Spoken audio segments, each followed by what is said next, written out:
Guys, so welcome to my hobby girls series. അപ്പം ഞാൻ എൻ്റെ ഒരു പഴയ നോട്ട്ബുക്കാണ് കേട്ടോ കാണിക്കുന്നത്. കുറേ ഡ്രോയിങ്സ്, ജേർണലിങ് ഒക്കെ ഞാൻ തുടക്കം കുറിച്ചത് ഈ ഒരു ബുക്കിലായിരുന്നു. പ്ലെയിൻ നോട്ട്ബുക്കായിരുന്നു. ജേർണലില്ല എന്ന് പറഞ്ഞ് ജേർണലിങ് ചെയ്യുന്നവർക്ക് വേണ്ടിയിട്ട് ഇത് സമർപ്പിക്കുന്നു.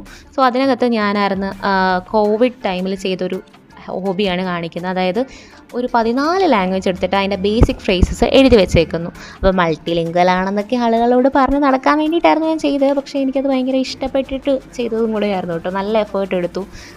ഒന്നുമില്ല. ഹിന്ദി, മലയാളം നമുക്ക് ഓൾറെഡി അറിയാലോ. Telugu, Kannada, Sanskrit, German, Italian, Turkish, Spanish, Chinese, Korean ഒക്കെ എഴുതി വെച്ചിട്ടുണ്ട് ഞാൻ ഇതിനകത്ത്. ഇടയ്ക്കിടയ്ക്ക് നമുക്കൊന്ന് ബ്രഷപ്പ് ചെയ്തെടുത്താൽ മതി. പിന്നെ എനിക്ക് പ്രാക്ടീസ് ചെയ്യാൻ ടൈം കിട്ടാത്തപ്പോൾ ഞാൻ ഡുവോലിംഗോ എല്ലാ ദിവസവും ഞാൻ സ്പാനിഷും ഹിന്ദിയൊക്കെ പഠിക്കുന്നുണ്ട് കേട്ടോ. ഡുവോലിംഗോ നിങ്ങൾക്ക് ട്രൈ ചെയ്യാവുന്നതാണ്. So make it as A hobby.